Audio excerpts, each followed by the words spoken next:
Yeah, so freemium is not easy, but man, when you get it right, it is awesome. And it's partially why I came to HubSpot. Is like most of the products that I'm working on are of the freemium model, and I think actually a lot of the frustration comes in kind of what you just said is like a lot of people are just doing it because others are doing it, and it feels sexy in some way, shape, or form, but they're not actually. There's a mismatch between the freemium model works only for very specific types of products and audiences, and so you have to make sure you have those specific elements. And so I think there's kind of four specific elements that make freemium work really well. The first is that you're targeting an individual, right? So I see a lot of people who have like very B2B, basically B2B like company team driven products trying freemium.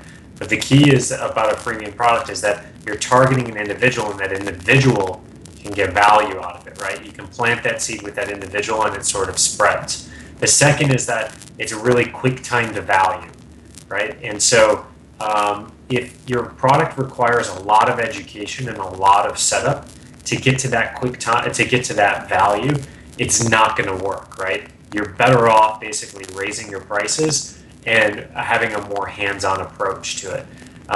The third is that you have to have some form of referral and virality.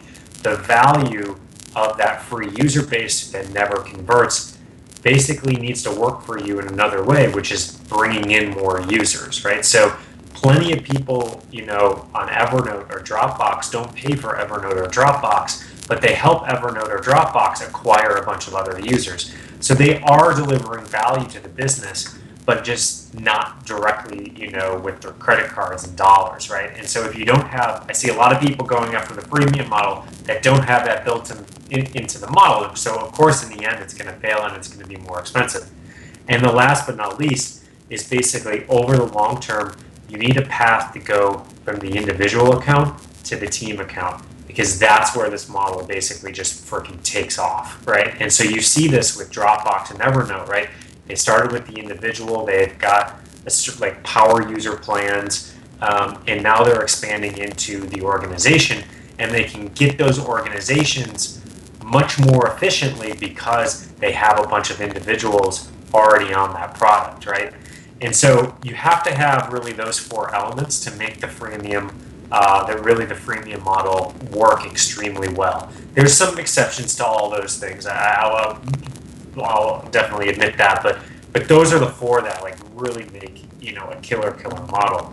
I think beyond that, right, is that getting the freemium model to work requires a ton of investment into product and technology and data doing the work for you, and not humans, right? And that goes not only for acquiring users, activating users, retaining users, as well as upgrading users on to even higher tiers at the end of the sort of on the back end of that spectrum, right? You can't have humans solving all of those problems because it just gets way too expensive, right? And so a lot of times engineers and product managers think about their job as basically crafting this feature to solve this problem, right? But the problem in these freemium models isn't just about I need to get this task done as a user, but part of the problem is, knowing about the feature, understanding the feature, being able to easily adopt the feature, remembering to use the feature, right?